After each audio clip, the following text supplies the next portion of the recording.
Sebentar, boleh di-share screen-nya ya Mas Gilang ya, biar hmm, hmm,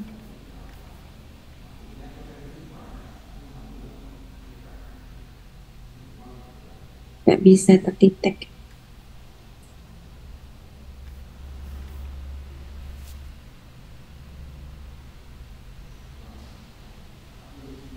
Nggak bisa ya. Mas Gilang ini nggak bisa di Max Pro, saya nggak tahu kendalanya di mana. Saya mulai aja tanpa Oh Mas Ap, gitu. bisa dikirim ke Butina ya, Butina ya. Mas Ap, Anggota timnya ada yang bisa bantu nggak? Dari panitia aja Bu, yang sudah dikirim di panitia. sudah dikirim ke Butina kemarin ya. Itu yang ininya nggak tahu nih, Max-nya kayaknya nggak connect ya. Sebentar, saya coba lagi. Oh gitu. Hmm. Atau ini aja deh, apa? Sebentar, Saya sebentar. ini dulu. Bu Sri, silakan aja bicara. Nanti saya coba bantu Bu. Iya. Assalamualaikum warahmatullahi wabarakatuh.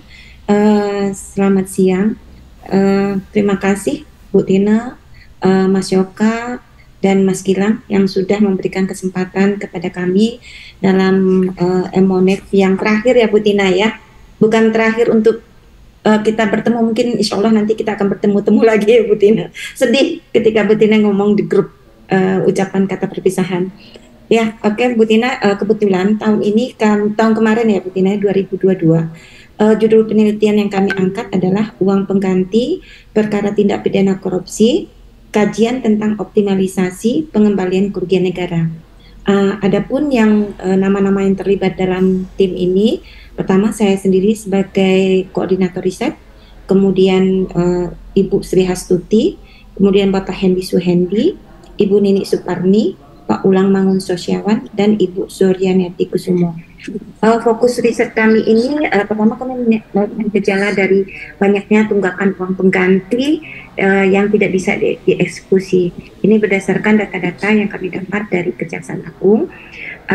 Kemudian maka kami memfokuskan penelitian ini dalam tiga topik, yaitu tiga tema, yaitu pertama dilihat dari regulasinya, yaitu peraturan yang berkaitan dengan pengembalian kerugian negara dalam penanganan tindak pidana korupsi tersebut, terutama dalam masalah uang pengganti. Kemudian kami melihatkan problematikanya, kendala dan bagaimana upaya yang dilakukan melakukan eksekusi uang pengganti dalam rangka optimalisasi pengembalian kerugian negara tersebut. Kemudian yang ketiga adalah bagaimana mekanisme yang diterapkan dalam melakukan pengembalian kerugian keuangan negara tersebut. Kemudian lokasi penelitian ini kami memilih tiga lokasi penelitian. Yang pertama yaitu Provinsi DKI Jakarta, kemudian Provinsi Sumatera Utara, dan Provinsi Jawa Timur. Adapun alasan pemilihan lokasi penelitian itu kami melihat berdasarkan ranking tunggakan uang pengganti di masing-masing kejaksaan tinggi. Kemudian dengan responden yang kami pilih yaitu pertama Kejaksaan Tinggi, kemudian Hakim Pengadilan Tipikor, akademisi dari perguruan tinggi, kemudian Kejaksaan Negeri, Hakim Pengadilan Negeri. Untuk wilayah DKI Jakarta kami fokus kepada pertama di Kejaksaan Agung dan KPK, yaitu di Jaksa Agung Muda Perdata dan Jaksa Agung Muda Tindak Pidana Khusus. Kemudian adapun pendekatan dalam penelitian ini adalah kami melakukan pendekatan penelitian kualitatif dengan menggunakan metode mix, yaitu dengan penelitian hukum normatif dan penelitian hukum empiris, serta dengan melakukan diskusi yang terfokus dan wawancara mendalam kepada stakeholder yang sudah kami pilih secara purposive sampling. Kemudian dari segi penerapan, insya Allah kami lagi menjajarkan suatu kerjasama dengan kejaksaan, semoga cepat terrealisasi. Kemudian judul publikasi yang kami angkat di sini adalah Penghindaran Pembayaran Uang Pengganti Tindak Pidana Korupsi, Studi Indonesia. Dalam bahasa Inggrisnya, Evidence of Payment for Static Money or Corruption Crime, Case Study of Indonesia. Nama jurnal yang kami tuju ini adalah jurnal UUM, Journal of Legal Studies, yang berada pada Universitas Utara Malaysia. Statusnya masih dalam review. Ini merupakan review pertama, sudah istilahnya perbaikan sudah kami kirim, tindak lanjutnya. Cuma jurnal ini kan terbitnya dalam setahun 2 kali, yaitu bulan Januari dan bulan Juli. Untuk bulan Juli kami mungkin sudah lewat, kami targetkan untuk untuk Januari tahun 2024. Demikian Bu Tina, sekedar info apa yang bisa kami sampaikan untuk Monef terakhir ini. Demikian kami kembalikan ke Mas Gilang. Terima kasih Mas Gilang. Ya, baik. Terima kasih Bu Srimana. Jadi statusnya sudah in review ya Bu ya? Review pertama. Oh, review pertama. Untuk proses perbaikan dari review pertamanya? Sudah, minggu kemarin sudah dimasukkan, tapi belum ada tanggapan selanjutnya. Udah Oke. Minggu. Baik. Mungkin dari Bu Tina atau Mas Yoka ada catatan? Silakan langsung aja dulu, semuanya aja dulu Mas. Nanti Oke, baik. catatannya sekalian. Oh ya, baik. Baik, kalau begitu saya lanjutkan ke timnya Pak Firdaus. 10 menit Pak ya. Mohon agak cukup singkat aja. Kira-kira prosesnya udah sampai mana? Baik, Pak Mas Gilang, terima kasih. Terima kasih juga kepada Mas Yoke dan Bu Tina. Bisa ditayangkan Pak? Nggak bisa juga Pak Firdaus. Oh, nggak bisa juga ya? Coba. Nggak, Pak Firdaus bisa sharing screen sendiri? Bisa Pak, saya cari dulu. Oh, silakan Pak. Sudah terlihat belum? Sudah? Lagi proses Pak, lagi proses ini. Ya udah Pak, udah muncul. Ya, Silakan, baik. Assalamualaikum warahmatullahi wabarakatuh. Selamat siang, Bapak Ibu sekalian. Kami akan menyampaikan progres terkait dengan penelitian yang kami lakukan pada tahun 2022. Yang judul dari penelitian kami ini terkait dengan dilema kebijakan pencegahan perkawinan anak dan pertimbangan putusan dalam pemberian dispensasi kawin di Kabupaten Indramayu dan Kabupaten Tasikmalaya. Nah, perlu Bapak Ibu ketahui bahwa penelitian kami ini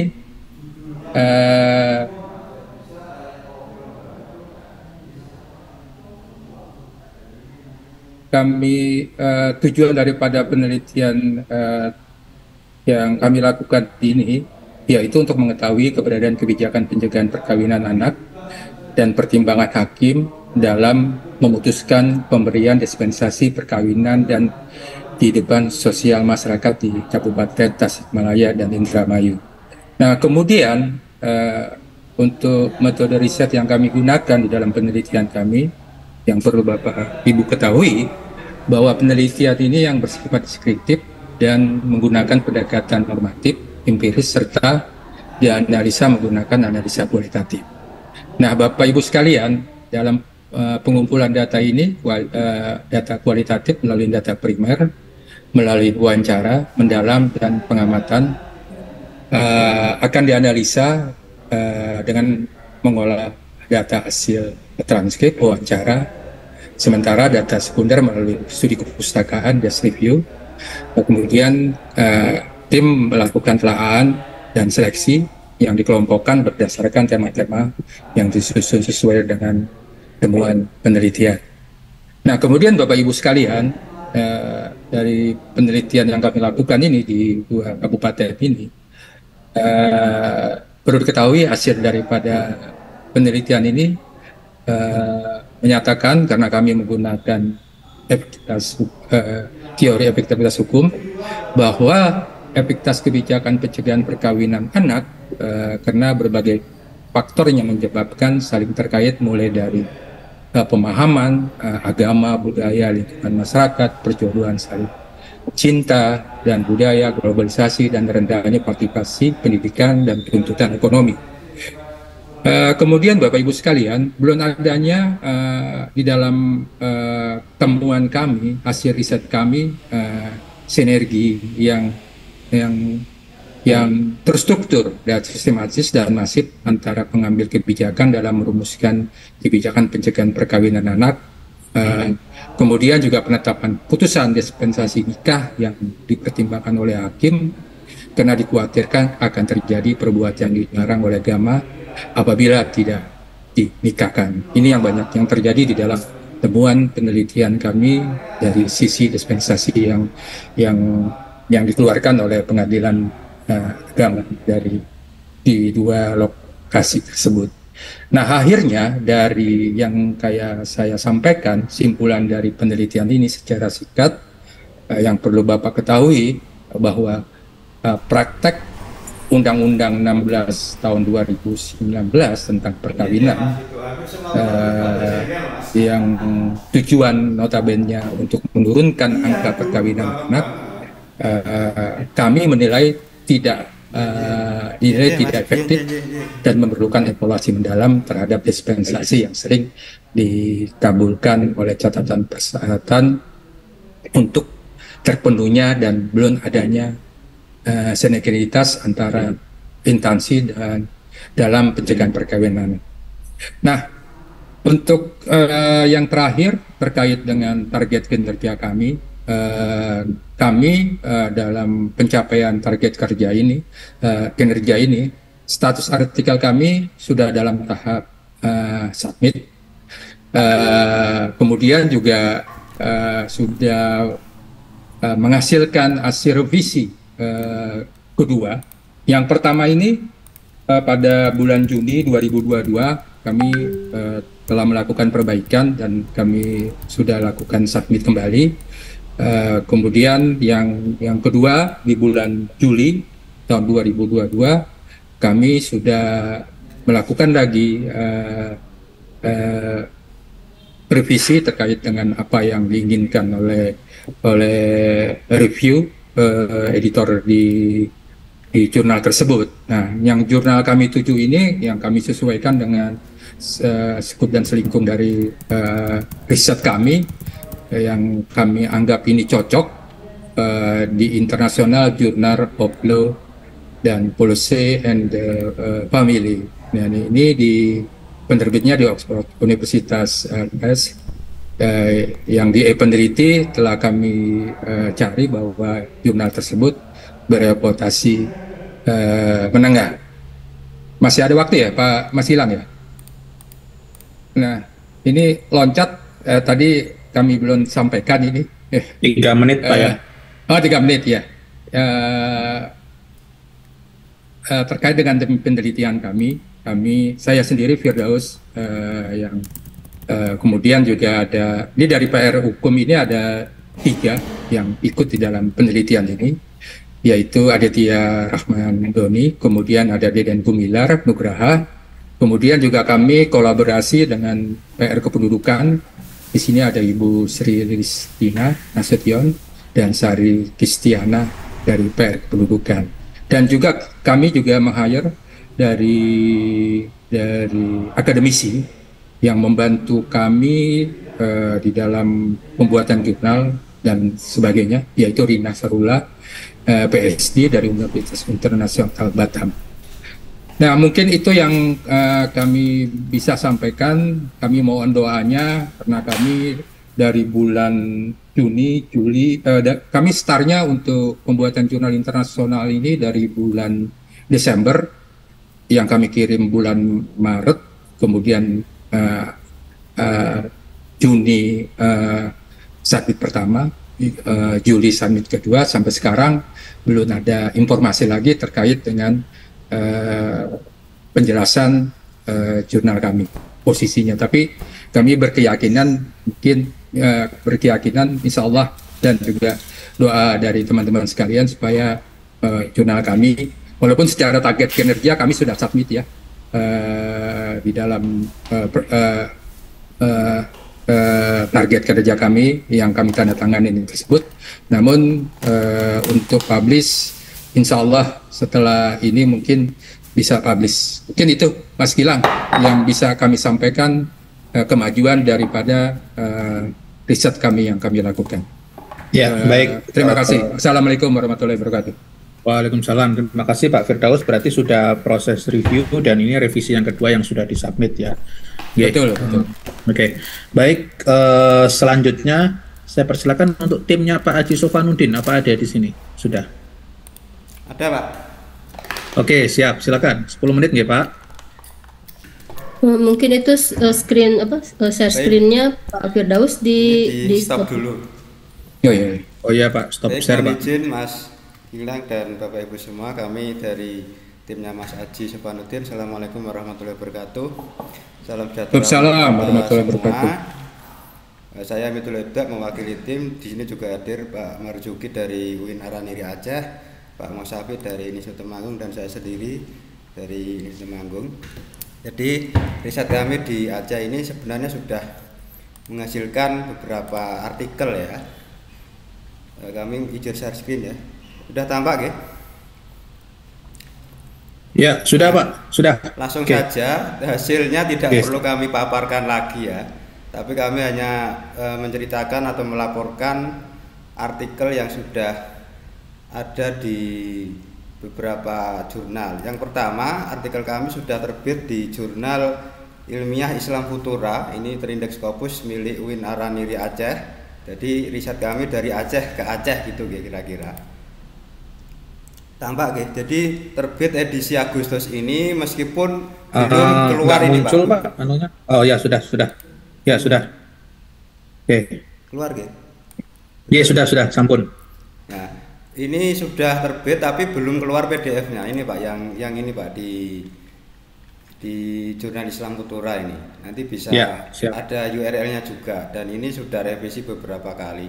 Kemudian karena ada dua lagi ya yang sebenarnya sudah kita submit di jurnal Pendidikan Islam, ini sudah terindeks Scopus, masih waiting segment, belum ada kabar, tapi insya Allah akan ada keputusan editor seperti itu. Sebenarnya masih ada satu lagi ya Pak yang sudah accepted di Journal of Ethics and Cultural Studies, ini Q1, cuman karena ternyata ada ABC-nya besar, jadi kita tarik seperti itu ya. Jadi ada 3 naskah yang sudah kita submit, yang satu sudah terbit, yang satu sudah waiting statement, yang satu ditolak karena tidak kami bayar, tapi sudah accepted sebenarnya. Begitu saja mungkin Pak dari laporan singkat kami, karena ini bukan paparan hasil ya. Matur nuwun. Mungkin ada tambahan dari Pak Sapi atau Mas Marzuki dari tim kami. Matur nuwun. Terima kasih. Ya, jadi sudah 3 publikasi ya, 1 publish, 1 lagi udah submit menunggu assignment, 1 lagi ditarik ya, walaupun sebenarnya sudah accepted karena gaya ABC. Baik, selanjutnya saya persilakan timnya Ibu Handrini, ada nggak? Sudah masuk belum? Oh, kayaknya nggak ada ya. Oke, kalau ada, gitu Pak. tim ada Pak. Ada. Oh ada. Ya, silakan Bu Andrini. Ya, monggo silakan. Iya. Mohon izin. Lupa ininya nggak dibuka.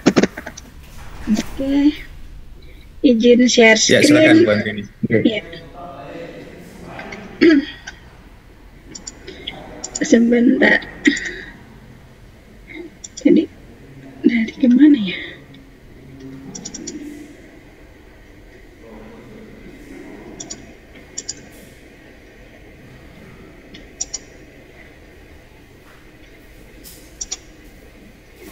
Ya, tim kami sebenarnya sudah submit ya Pak ya. Cuman ini saya sudah submit di jurnal Asia Australian Studies. Nah, cuman kemarin itu kami mendapatkan penolakan tanpa ada alasan. Udah kelihatan belum ya Pak ya share-nya ya? Sudah ya?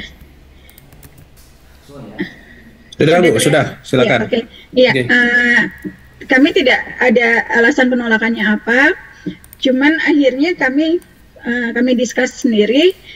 Jadi hasil penelitian kami ini memang berbeda dengan artikel-artikel yang sudah dimuat di jurnal lain, dalam artian pembahasan tentang peranakan Cina itu berbeda gitu Bapak.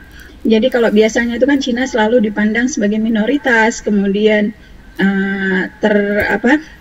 ada stereotip terhadap Cina. Nah, ini kami dalam studi terkait dengan peranakan Cina di Papua ini, kami mendapatkan hasil bahwa ternyata di Cina, peranakan Cina di Papua itu memang berbeda dengan Cina-Cina di tempat lain gitu Bapak intinya. Dan biasanya mayoritas tulisan-tulisan yang dimuat dalam jurnal internasional itu selalu menyitir bahwa peranakan Cina itu menjadi minoritas, kemudian terjadi stereotip dan lain sebagainya. Nah, dalam penelitian kami ini kami mendapatkan satu kenyataan bahwa ternyata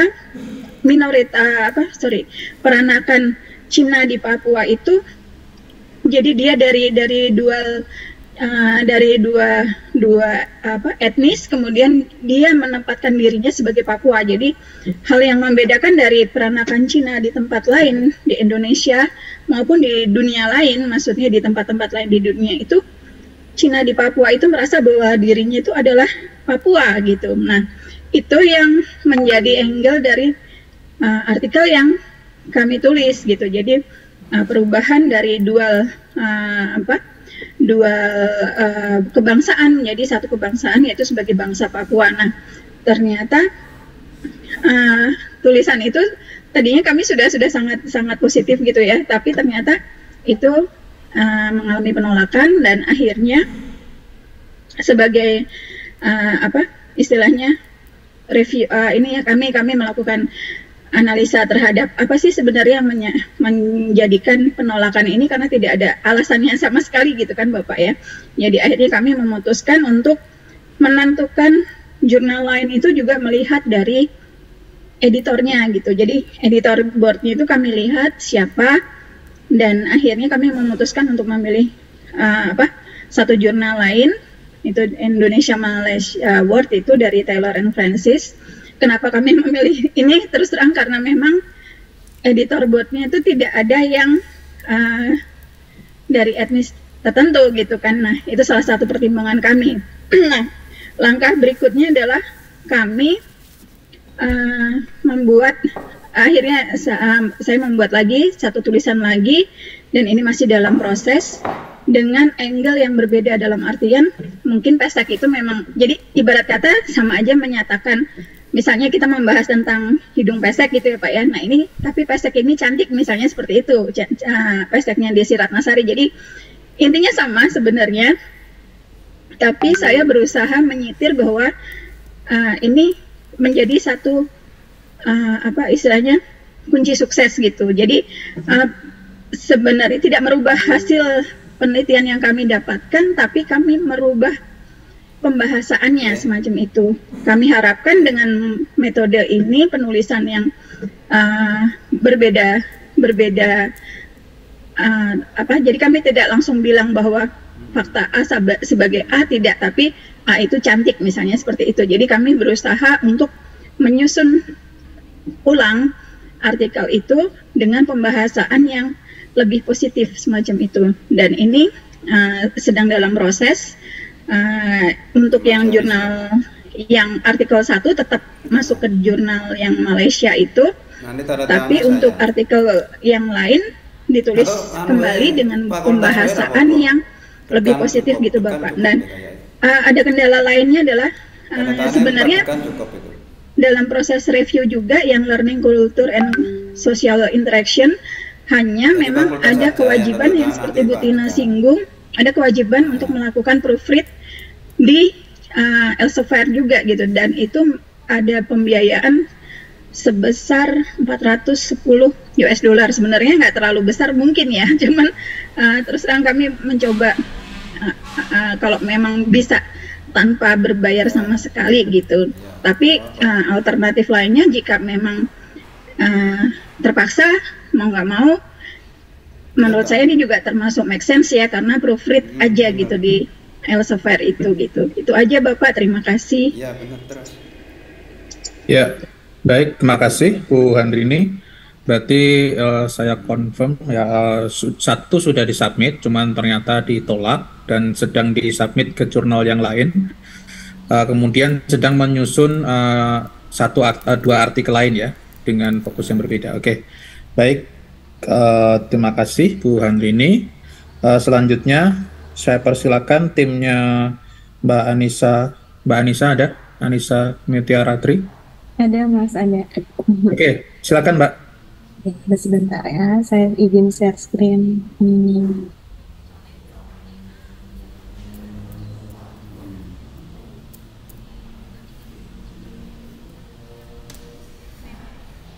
Terlihat ya screen-nya ya? Ya, sudah. Ya. Baik. Silakan. Assalamualaikum warahmatullahi wabarakatuh. Selamat siang. Terima kasih sebelumnya atas kesempatan yang diberikan. Saya Anissa dari Pusat Riset Masyarakat dan Budaya, bermaksud untuk memberikan paparan terkait progres riset yang telah dilakukan. Jadi riset kami berjudul Sri Kandi Bahari, Relasi Gender dalam Produksi Pengetahuan di Bidang Kelautan. Tim riset terdiri dari beberapa rekan dari Pusat Riset Masyarakat Budaya, Laut Dalam, dan juga dari postdoktoral dari Pusris Kewilayahan. Saya akan mulai paparan dengan pengantar, kemudian dilanjutkan dengan kilas balik terkait publikasi dan juga jejaring yang dilakukan. Mulai dengan pengantar, jadi penelitian untuk mencoba mengingat kembali bahwa penelitian kami ini berbeda dengan riset gender in fisheries atau maritim yang pernah dilakukan. Riset ini berfokus pada isu tentang gender dan sains pada konteks kelautan dan kemaritiman. Riset ini bicara riset tentang laut biasanya berfokus pada biofisik atau livelihood, tapi bagaimana laut sebagai sumber pengetahuan dan proses produksi ilmu pengetahuan cenderung understudied. Dan kemudian riset ini meng-highlight bagaimana meskipun Indonesia memiliki perairan laut yang sangat luas, namun relasi gender dalam produksi pengetahuan di bidang kelautan masih belum diperhatikan. Jadi relasi gender yang dimaksud ini mencakup beberapa hal, yaitu peran dari perempuan dalam produksi pengetahuan di bidang sains kelautan dan juga konstruksi sosial terhadap gender pada non-manusia yang berada pada konteks spasial tertentu. Riset ini mencakup beberapa pertanyaan penelitian, yaitu seperti relasi manusia dengan manusia, manusia dengan non-manusia, dan bagaimana relasi tersebut berimplikasi pada simetrisitas dalam produksi pengetahuan di bidang kelautan. Beberapa tujuannya seperti memahami pengalaman dan interaksi female scientist di bidang kelautan dengan lingkungan sekitarnya, dan juga memperkaya diskusi gender dan sains. Nah, untuk mencapai tujuan tersebut, kami melakukan pengumpulan data yang telah selesai dilakukan menggunakan pendekatan kualitatif dari sumber primer maupun sekunder. Dari hasil pengumpulan data tersebut, kemudian kami coba rajut dengan beberapa ide tulisan. Seperti misalnya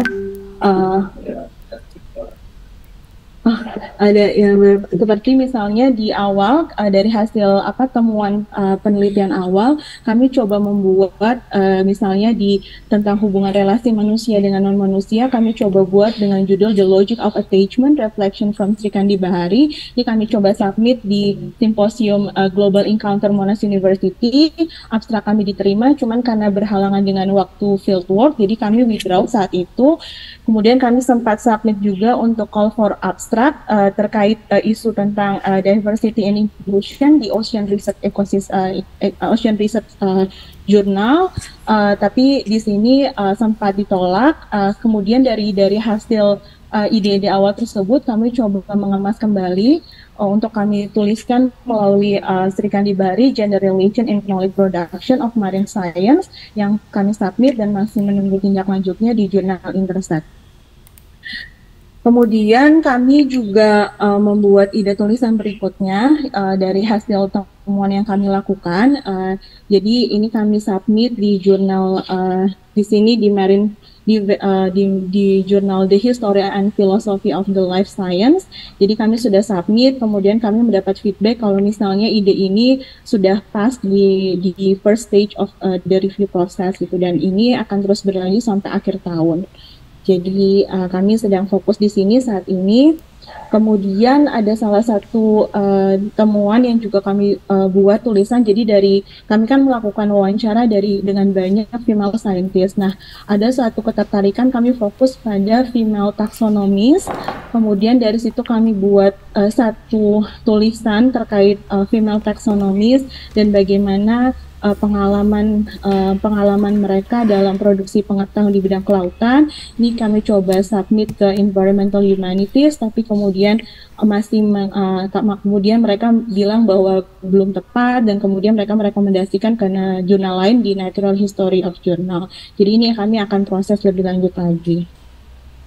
Selain mensubmit jurnal atau berfokus pada publikasi, kami juga ikut serta dalam jejaring ilmiah. Contohnya misalnya kami mempresentasikan temuan awal penelitian kami dalam Oceanic Forum event yang berada di Jerman. Kemudian kami juga ikut serta di dalam diskusi terkait Marine Science Technology Society Reading Group di Jerman juga.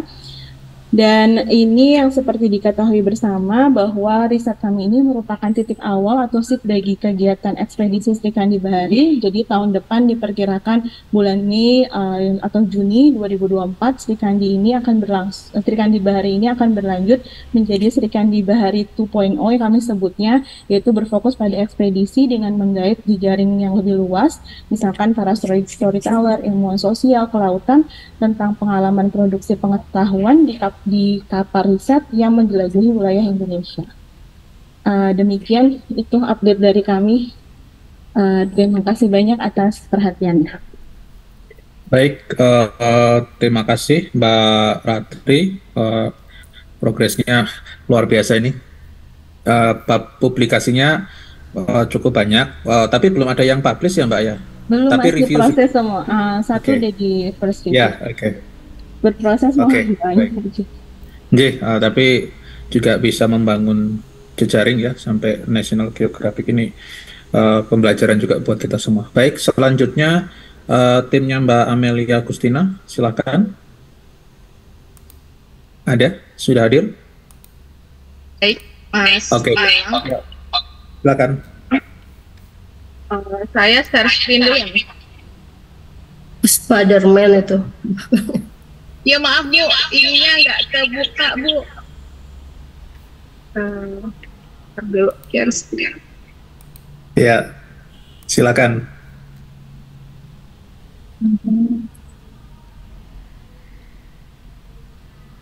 Kebuka dia Mas.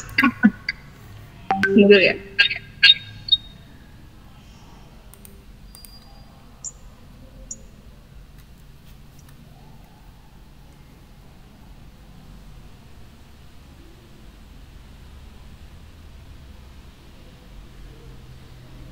Terlalu lama ya, saya lanjut aja. Ya, silakan Mbak Amel. Baik Bapak Ibu, kalian, perkenalkan kami dari tim Dinamika Penerapan Restoratif Justice di Indonesia, studi kasus di beberapa wilayah. Suaranya kok ini ya, bergema ya, eko kayaknya. Tunggu Mas. Oke. Jadi kami dari tim Dinamika Penerapan Restoratif Justice di Indonesia, studi kasus di beberapa wilayah Kejaksaan RI. Tim ini sendiri merupakan tim yang keseluruhannya adalah dari PR Hukum, yaitu saya sendiri, ada Pak Mauris, Tati Sunarti, Agia, dan Mbak Jajang Aminullah.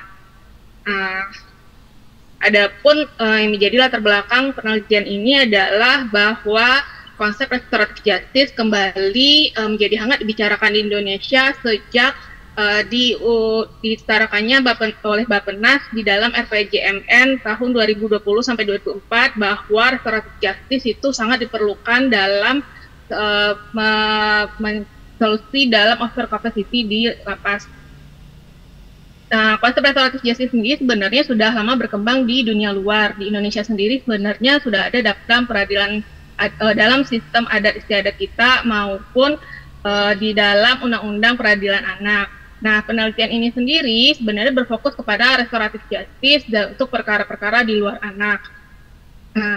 Sesuai judulnya, sebenarnya kenapa harus di kejaksaan itu hanya karena pendanaan ini sendiri merupakan hasil kesepakatan pengalihan anggaran penelitian Kejaksaan ke BRIN. Namun dalam pelaksanaan penelitiannya kami mengkecoh tidak hanya di Kejaksaan tapi penerapan restoratif justice itu di seluruh aspek di 3 wilayah hukum, yaitu ada wilayah Kejaksaan ada wilayah Sumatera Utara, Jawa Barat maupun Jawa Timur.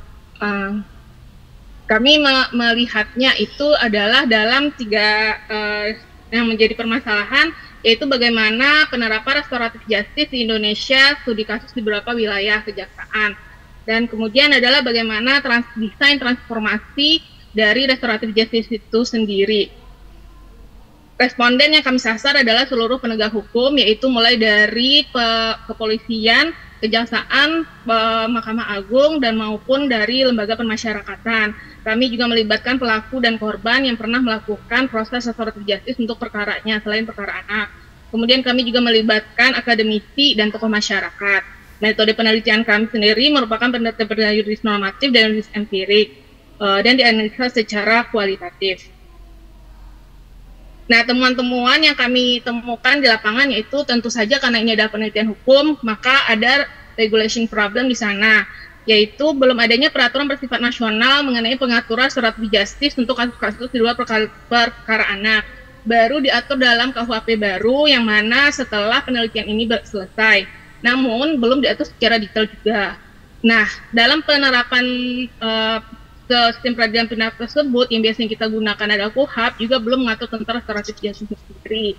Sedangkan RPJMN 2024 menghendaki bahwa restoratif justice ini menjadi dikedepankan dalam perkara-perkara tindak pidana. Akibatnya, lembaga penegak hukum mengatur secara internal, baik itu kepolisian, kejaksaan, maupun Mahkamah Agung. Sehingga pemahaman konsep dalam RJ itu berbeda-beda antara penegak hukum maupun masyarakat dan akademisi. Juga jenis perkara yang dapat di-RJ-kan mengenai prosedur, tata cara, itu semua berjalan sendiri-sendiri dan berakibat kepada tidak terjalinnya sistem peradilan pidana terpadu. Nah, dari temuan itu, dari lapangan pun kami memperoleh bahwa tujuan penerapan RJ dalam RPJMN dan kenyataan di lapangan ternyata sebenarnya tidak menjawab permasalahan, karena mayoritas penghuni lapas di semua lokasi yang kami temui itu adalah narapidana narkotika. Sedangkan penerapan RJ narkotika sendiri secara peraturan maupun pelaksanaan itu berbeda-beda di setiap instansi. Nah, selain itu pemahaman konsep keparasan RJ pun berbeda-beda, sehingga keberhasilan penyelesaian perkara secara restoratif justice masih dilihat dari berapa banyak surat perintah penghentian penyidikan SP3 ataupun dari SKP2 yang dihasilkan dalam dasar restoratif justice. Jadi sebenarnya konsep dasar restoratif justice itu sendiri yang mana adalah untuk memulihkan keadaan semula itu sebenarnya belum bisa dikatakan tercapai secara maksimal. Nah, dari temuan itu kami mengeluarkan solusi, yaitu pertama, demi terciptanya keadilan, kepastian, dan kemanfaatan hukum, maka restoratif justice itu harus diatur minimal dalam bentuk peraturan perundang-undangan dan dimasukkan dalam RKUHP. Dan juga kami menawarkan ada desain transformasi restoratif justice di Indonesia, itu ada 2. Pertama, melibatkan aparat penegak hukum dan memasukkan dalam sistem peradilan pidana. Yang kedua, yaitu tidak melibatkan aparat hukum dan tidak memasukkan dalam sistem peradilan pidana. Adapun output dari kajian ini, kami saat ini ada 3. Satu, yaitu mengenai global discourse dan restorative justice tadi, analysis of the decade biometric analysis, yang mana dalam proses under review di Contemporary Justice Review isu in Criminal Social and Restorative Justice. Sebelumnya, tulisan ini sebenarnya sudah direview dan diperbaiki sebanyak 2 kali di International Journal of Comparative and Applied Criminal Justice. Namun pada akhirnya tulisan ini dinyatakan rejected. Kemudian kami juga menulis mengenai comparison study of implication of restorative justice principle in criminal justice system Indonesia, yang mana statusnya saat ini adalah masih submit, yaitu di International Journal of Comparative and Criminal Justice, yang mana tulisan ini sebenarnya sudah berkali-kali, lebih dari 3 kali di-rejected oleh jurnal-jurnal. Tapi kami tidak patah semangat, kami tetap berusaha untuk memasukkannya lagi ke jurnal sebelumnya, ke jurnal berikutnya. Walaupun di jurnal-jurnal sebelumnya tidak terlalu banyak alasan yang jelas mengapa artikel ini di-reject. Yang kemudian yang sedang dikerjakan yaitu kami sedang menulis tentang alternatif models of restorative justice transformation di Indonesia. Jadi hanya sekian paparannya. Mungkin nanti dari tulisan-tulisan ini akan berkembang banyak-banyak tulisan lainnya. Cuma kami masih berfokus untuk setidaknya salah satu itu ada yang di accept. Terima kasih. Assalamualaikum warahmatullahi wabarakatuh. Baik, terima kasih Mbak Amelia. Jadi udah ada 3 artikel yang ditulis, tetapi yang satu sudah di-reject setelah melalui proses review, yang 2 lagi sedang proses submit ya, karena sebetulnya sudah beberapa kali disubmit ke beberapa jurnal, cuman sudah di-reject. Oke, baik. Mungkin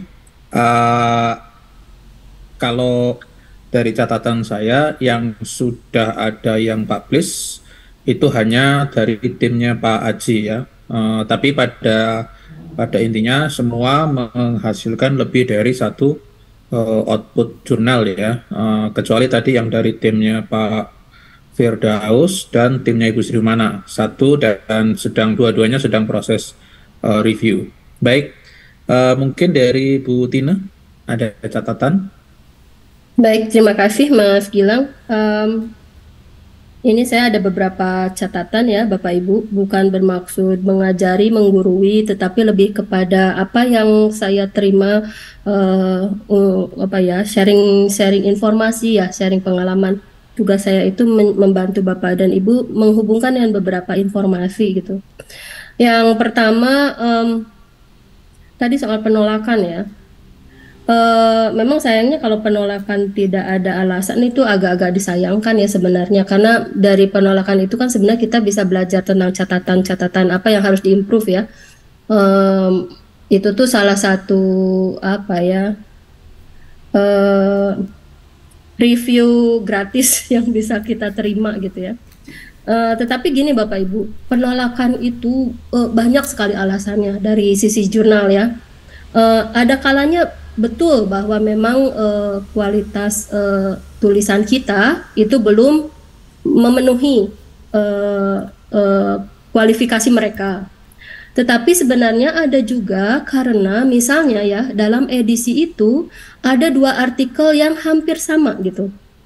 Nah itu keputusannya editor itu harus memilih salah satu. Nah, ada yang seperti itu. Nah, ada juga yang istilahnya ya memang salah mengirim ya, salah alamat gitu. Ada juga yang seperti itu. Cuma memang tidak semua jurnal itu menyampaikan kenapa alasannya itu tidak diterima. Gitu ya. Jadi ada banyak sekali alasan Bapak dan Ibu. Jadi kita coba terbuka saja dengan banyak hal. Nah, jadi itulah kenapa beberapa waktu yang lalu kita selalu sampaikan bahwa dalam menarget jurnal kita harus lihat dulu nih, gitu ya. Kalau satu jurnal itu spesifik, lihat aja dari terbitan-terbitan yang sudah dilakukan. Misalnya mereka lebih spesifik pada fokus atau area tertentu. Nah, artinya kan kita untuk ke situ kalau tema kita di luar itu, walaupun pendekatannya sama, disiplinnya sama, mungkin akan menjadi nomor sekian, gitu ya. Jadi, tetapi gitu ya. Di lain sisi kita juga harus confident dengan temuan kita Bapak Ibu. Jadi nggak usah apa ya istilahnya kecil hati gitu ya. Tentu saja yang menjadi kunci itu adalah sebenarnya kemana kita harus mengajukan kan, gitu ya. Yang sesuai, yang memang betul-betul jurnalnya akan memerlukan tulisan kita. Ada juga yang gini Bapak Ibu, ada jurnal-jurnal yang lebih mengutamakan tulisan-tulisan yang multidisiplin. ya, sehingga analisis-analisis pada tulisan-tulisan yang satu disiplin itu biasanya dikesampingkan. Ada juga yang gitu. Jadi macam-macam itulah, mohon untuk dikenali dulu targeted jurnal kita seperti apa, kemudian juga indeksnya berapa. Ada yang bilang gini, untuk awal ya, untuk pemula katanya nggak usah terlalu muluk dulu ya, Q berapa yang sulit gitu. Jadi lebih baik menyesuaikan dulu. Tapi ada juga yang bilang udah nggak apa-apa, sasar aja dulu yang tinggi gitu ya, kalau merasa confident dengan kualitas tulisan kita. Jadi itu kembali kepada orientasi Bapak dan Ibu sendiri, menyesuaikan dengan hasil kerja dari Bapak dan Ibu sendiri. Isu yang kedua yang sering ditemukan kalau hasil diskusi saya dengan beberapa reviewer adalah masih banyak penulis yang belum bisa memproblematisasi isu masalah fokus di dalam tulisan. Jadi yang terjadi akhirnya tulisannya deskripsi aja gitu, jadi ngambang. Jadi apa isunya, apa masalahnya? Jadi kalau pas baca tuh ya ini kayak semacam penjelasan saja gitu ya, gambaran deskripsi doang gitu. Jadi isunya apa? Nah, itu yang sering kali sebenarnya yang pertama dibaca oleh beberapa reviewer. Tulisan ini menjawab masalah apa?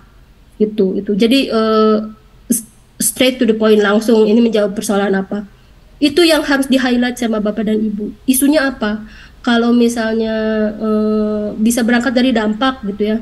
Ada kenyataan misalnya dampak dari satu kebijakan atau permasalahan atau konflik atau apa yang terjadi akibat apa, itu bisa jadi highlight juga. Jadi problematisasi juga itu bisa jadi kunci. Kemudian ada beberapa isu strategis seperti tadi perkawinan anak. Ini sebenarnya kan salah satu masukan dari Dewan Pengarah ya waktu itu kalau nggak salah ya. Jadi betul. Jadi maksud saya kita juga sangat baik gitu ya kalau misalnya memang mau melihat beberapa isu strategis ini. Menurut saya tema yang krusial ya. Jadi sedikit bocoran juga pada Bapak dan Ibu, ada beberapa tema yang memang di-highlight di level program nasional ya, seperti stunting itu, kemudian perubahan iklim yang saat ini sedang di-highlight gitu. Tetapi tema-tema lain juga saya kira akan terus berjalan gitu ya. Tentunya dengan menyesuaikan dengan apa sih situasi yang terjadi saat ini. Kemudian barangkali kalau untuk yang riset-riset hukum ini juga sekedar apa ya, masukan, barangkali saya nggak tahu di tempatnya, sayangnya Leli tidak ada ya. Tema-tema seperti sebenarnya review pada undang-undang atau regulasi yang ada saat ini ditarik ke politik hukum yang ada, itu belum terlalu banyak sebenarnya. Bisa saja ini jadi salah satu kritik juga gitu ya untuk rejim yang sudah berjalan. Sebenarnya nanti dari hukum itu kan, regulasi itu salah satu produk politik ya. Jadi sebenarnya nanti itu bisa ditarik analisisnya sejauh mana rejim yang berkuasa sudah melakukan tugasnya atau tidak gitu, sudah memenuhi janjinya atau tidak, atau situasinya berbalik lagi ke arah yang apa, masalah lama gitu sebenarnya. Itu juga belum saat ini belum ada, barangkali ke depan bisa dipertimbangkan untuk menjadi salah satu tema riset. Intinya adalah beberapa isu strategis juga boleh di-highlight Bapak Ibu gitu. Kemudian tadi Mbak Handrini ya, berkaitan dengan yang berbayar. Saya jadi ingat tahun lalu, kalau Bapak dan Ibu masih ingat paparannya Bu Profesor Etin ya.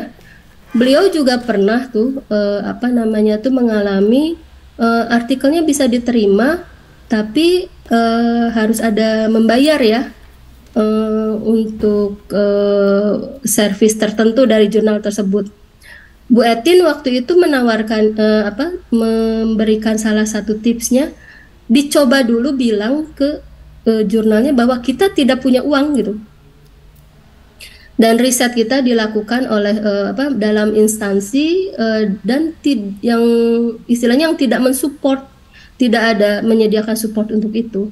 dicoba dulu aja itu gitu. Kalau Bu Etin waktu itu kebetulan berhasil, akhirnya ya udah di apa namanya tuh diterima gitu, nggak usah bayar gitu. Jadi ya saya nggak menjamin ini akan selalu berhasil ya, Bapak Ibu. Bu Etin juga bilangnya gitu. Tetapi dicoba dulu gitu. Tentunya kita juga harus siap dengan kemungkinan ya tetap tidak akan berubah gitu ya. Tetap misalnya harus ada membayar. Kemudian luaran ya Bapak Ibu, gini, meskipun dari kita istilahnya salah satu luaran yang akan dilihat itu adalah publikasi dalam jurnal terakreditasi global gitu, tetapi memang akan menyenangkan juga gitu ya jika mengetahui Bapak Ibu di luar publikasi itu juga bisa memperoleh apa dari kegiatan riset ini. Ambil contoh tadi seperti timnya Sri Kandi Bahari misalnya bisa menyampaikan paparan tentang kegiatan risetnya di event-event ilmiah tertentu gitu ya. Ini salah satu jalan yang sangat baik bagi Bapak Ibu untuk mendiseminasi hasil riset dan juga membuka jaringan. Kita nggak pernah tahu Bapak Ibu dari event mana kadang-kadang itu akan ada jalan atau akan ada terbuka apa namanya tuh kesempatan untuk membuka pengembangan dari riset kita. Jadi misalnya conference, kemudian juga partisipasi dalam kegiatan-kegiatan ilmiah itu sangat baik. Bahwa kita misalnya nggak pede karena bahasa Inggris, karena apa namanya tuh ya presentasi dengan audiens luar kita agak kurang pede, salah satunya ya memang harus dibiasakan gitu, harus dirintis. Selevel pembimbing saya saja Bapak Ibu yang sudah yang orang Amerika udah sangat senior gitu, dia kalau mau presentasi di depan orang tetap harus latihan dulu ya, apalagi kita gitu. Jadi ini kesempatan Bapak Ibu untuk membagikan hasil risetnya ke kalangan yang lebih luas. Jadi kita punya banyak apa ya cabang ya, kapan kita ke lokal, kapan kita ke nasional, kapan kita keluar. Informasi Bapak dan Ibu itu pada kalangan tertentu akan sangat berguna.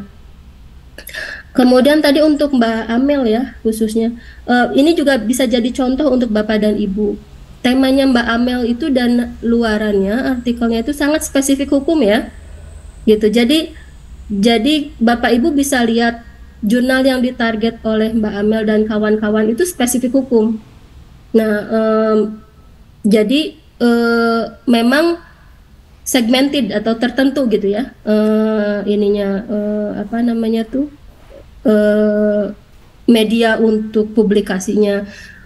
Saya nggak tahu nih Mbak Amel dengan pengalamannya publikasi internasional sebelumnya, mungkin sudah ada listing jurnal-jurnal tertentu hukum yang relevan gitu. Tetapi ya intinya adalah mau tidak mau Bapak Ibu harus membaca tipe tulisan kita, tipe publikasi kita tuh seperti apa dan disesuaikan dengan jurnal yang akan dituju. Apakah segmented tertentu ataukah bisa misalnya pada jurnal-jurnal yang lebih luas. Termasuk tadi untuk Mbak Handrini ya. Kalau saya baca tadi tema tulisannya itu sebenarnya bisa masuk juga dari soal identitas ya Mbak Handrini ya. Saya ada banyak bukan ada banyak sih, ada beberapa info tentang beberapa jurnal identitas gitu di Tandov sendiri di Springer itu ada beberapa jurnal identitas tentang identitas. Jadi kalau saya lihat selain Papua keywordsnya itu ya identitas, marginalisasi juga masuk di situ.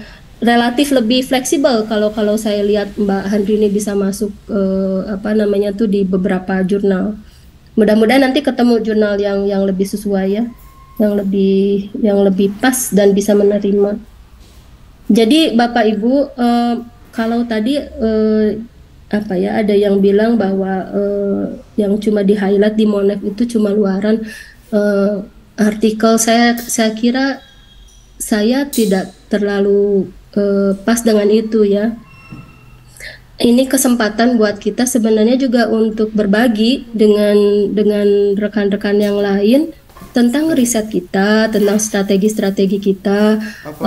Kalau kebetulan ada yang sedang keterbatasan info, bisa dengar, oh bisa ingat, bisa tahu gitu. Kemudian juga bisa ada pengayaan substansi ya. Kebetulannya kalau di sini kan saya sama Mas Yoka peneliti juga, mungkin tidak terlalu menjorok spesifik ke tema Bapak dan Ibu, tapi ada highlight sedikit yang bisa kami sampaikan juga terkait substansi gitu. Jadi itu harapannya dari kami gitu. Nah, nggak tahu nih ke depannya, mungkin ya kalau bukan saya lagi di sini mungkin akan berbeda lagi nanti apa namanya tuh metodenya.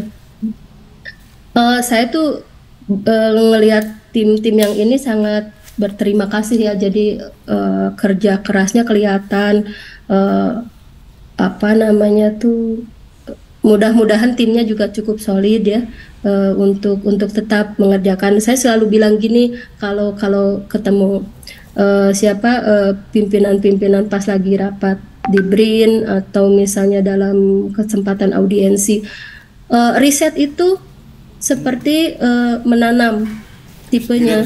Jadi bukan seperti memasak hari ini atau memasak sesuatu yang instan gitu. Januari bikin apa, Desember harus jadi sesuai yang kita pengen. Ya kadang-kadang bisa, kadang-kadang juga yang namanya riset itu seperti menanam. Kadang-kadang panennya itu tidak di Desember gitu. Belum kita kan ada potensi bahwa riset itu gagal gitu ya.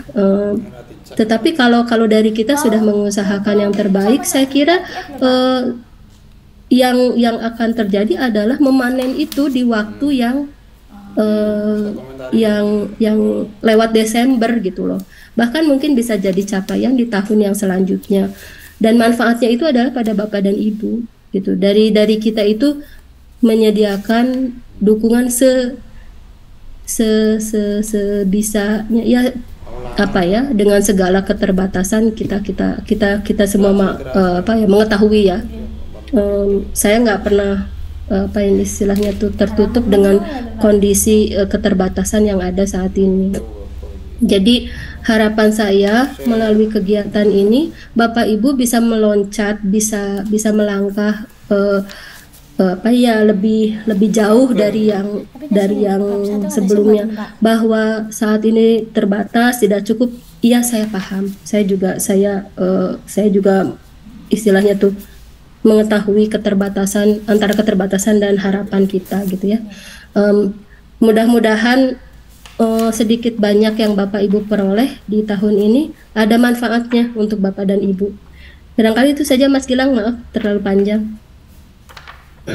Baik, terima kasih Bu Tina. Ini banyak pelajaran dan pencerahan ya yang disampaikan Bu Tina. Mudah-mudahan kita bisa menggunakannya untuk keperluan tim kita. Mungkin dari Mas Yoka, silakan.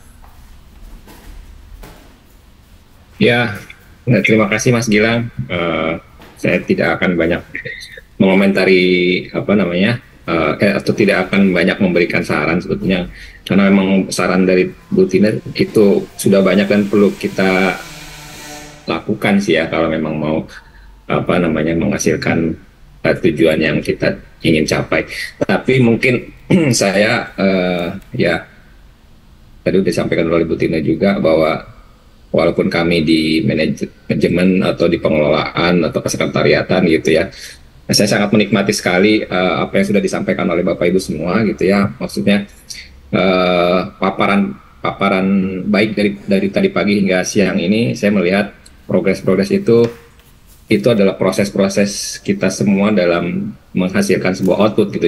Jadi walaupun memang saya di Monef ini akan melaporkan hasil capaian output itu gitu, tapi juga tidak melupakan bahwa kita berproses gitu. Kita melihat ada perkembangan dari kita semua gitu, baik itu apa namanya substansinya juga ketika kita sampaikan gitu, walaupun memang tadi kan kita keterbatasan waktu sehingga mungkin akan sulit sebenarnya kita mau menyampaikan substansi ini kaitannya dengan apa yang sedang kita kerjakan tuh sebetulnya memang sangat erat. Jadi tidak masalah sebetulnya kalau mau menyampaikan temuan terdahulu kemudian substansinya lebih banyak, tapi karena waktu kita terbatas ya apa boleh buat gitu ya Bapak Ibu sekalian. Tapi forum seperti ini atau momen seperti ini menurut saya yang tadi sudah disampaikan juga oleh Bu Tina, ya memang ini adalah ajangnya kita untuk sharing ya, dalam arti kalau judulnya Monef itu tadi Pak KOR, Pak Najib sudah menyampaikan itu sebenarnya administratif lah, yang istilahnya ritual gitu. Cuma jangan sampai ritual ini kita hanya jadikan ritual, kita hanya strict dengan waktu, tapi kita tidak melihat manfaatnya sangat besar menurut saya bagi kita semua. Saya juga peneliti, jadi saya sangat banyak belajar dari sini gitu ya, apalagi terkait dengan publikasi-publikasi internasional. Kembali lagi tadi yang sudah saya sampaikan, bahwa forum ini forum yang perlu dimaksimalkan gitu ya, untuk saling tadi sharing ya, pengalaman, informasi-informasi penting gitu, karena mungkin tidak semua anggota tim juga memiliki pengalaman yang sama. Contoh saya ya levelnya juga pemula gitu, atau baru menjajaki gitu ya dunia kepenelitian gitu, dunia publikasi dan sebagainya. Jadi menurut saya dengan level-level yang berbeda dalam forum ini gitu, baik itu di anggota timnya sendiri ataupun di forum ini yang kemudian dipayungi oleh klaster gitu ya, sehingga dengan klaster ini juga satu mungkin tadi sudah sampaikan oleh Pak Najib ya di awal, dan mencoba mengingatkan kembali kalau Mbak Handri ini tadi mungkin belum sempat mendengar, kalau tema Papua ini juga sudah kita kemas gitu, sudah kita ingin semacam ya dibundling lah, dikemas dengan baik secara substansi, sehingga mungkin perjuangan yang Mbak Handri ini dengan timnya itu bisa dibantu juga dengan tadi ada tim lain juga yang membahas itu, dan kemudian mungkin saya nggak tahu Bu Tina mungkin bisa menambahkan bahwa ada skema-skema penerbitan selain artikel jurnal gitu ya, kan ada juga buku yang sedang digarap gitu, buku-buku yang akan diterbitkan entah itu di Springer atau di Routledge atau dimanapun, yang sifatnya yang memang mungkin beberapa anggota tim atau tim di rumah program fokus ke jurnal gitu ya. Nah, ada skema lain yang mungkin di OR IPSA sudah mulai digalakan gitu ya, dengan bantuan RMPI juga gitu, atau dengan walaupun memang ada yang berjalan sendiri, dalam arti ada beberapa tim sebenarnya mereka bergerak sendiri untuk menerbitkan sebuah book chapter atau buku yang memang diterbitkan oleh penerbit yang kalibernya udah internasional, terakreditasi juga. Tapi memang kita juga mencoba untuk memfasilitasi secara kelembagaan tema-tema tertentu atau produk-produk akademis yang memang dihasilkan dari klaster-klaster ini yang ada di rumah program, itu juga kita fasilitasi menjadi sebuah buku-buku yang diterbitkan tadi di penerbit yang qualify gitu ya. Jadi sekali lagi saya menikmati proses ini gitu, walaupun memang dikemas dengan formalitas atau anggaplah ini ritual atau ini adalah bentuk pertanggungjawaban pengelola atau manajemen untuk menyelesaikan sebuah kegiatan gitu. Tapi menurut saya mudah-mudahan Bapak Ibu bisa memanfaatkan ajang ini juga untuk bisa saling berbagi, bisa saling mengisi gitu, apakah ada yang kurang di tim-tim yang lain gitu, atau ada hal yang mungkin mau dibagikan kepada tim yang lain dari pengalaman-pengalaman yang sudah Bapak Ibu lakukan gitu. Karena tadi saya lihat dari paparannya, saya lihat ada yang bercerita gitu, dari cerita itu kan mungkin kita bisa mungkin kita jadi nggak perlu lagi mungkin melakukan hal yang bukan percuma sih, artinya Kita tadinya melakukan itu, tapi mungkin itu nggak efektif di tim lain, bisa jadi mungkin kita melakukan hal lain gitu. Tapi ya apapun yang diupayakan oleh Bapak Ibu di anggota timnya, di timnya gitu, itu silakan gitu. Tapi menurut saya pengalaman itu sangat berharga ya. Kalau saya selalu mengambil apa namanya quote-nya itu, yang pengalaman itu selalu berharga. Jadi menurut saya itu yang perlu kita ambil pelajarannya seperti itu. Mungkin sekali lagi terima kasih dan selamat untuk Bapak Ibu yang sudah berhasil atau sedikit lagi mungkin mencapai target-target yang sudah Bapak Ibu rencanakan. Mungkin seperti itu. Sekali lagi terima kasih banyak. Saya mungkin cukup Mas Gilang. Ya, baik, terima kasih Mas Yoka. Baik Bapak dan Ibu, secara umum catatan-catatannya, Bu Tina mau menambah sesuatu? Apa ya? Satu lagi mungkin ya, Bapak Ibu kalau misalnya akan ke depan, kalau misalnya mau dapat update gitu ya tentang publikasi, tentang bagaimana menuju ke lingkungan global kayak gitu. Itu yang senior yang punya pengalaman di luar, dengan kerjasama di luar, itu teman-teman penelitinya ditanyain aja. Jadi jangan Bapak Ibu, kita berusaha, saya sama Mas Najib dan di OR itu bersama pimpinan tuh seringkali pengennya itu Bapak dan Ibu jangan merasa malu ya. Untuk diskusi, untuk bertanya hal-hal tertentu gitu kepada yang sudah pengalaman. Mana tahu sebenarnya mereka sendiri ya senang ditanyain gitu ya, atau bisa memberikan solusi, atau bisa memberikan istilahnya itu info lain. Kalau nggak bisa juga ya nggak apa-apa, yang penting kita sudah ngobrol ya. Jadi iklim akademik ini kita usahakan di kantor itu berjalan dengan hidup ya. Walaupun kerja kita bisa dari mana saja, tetapi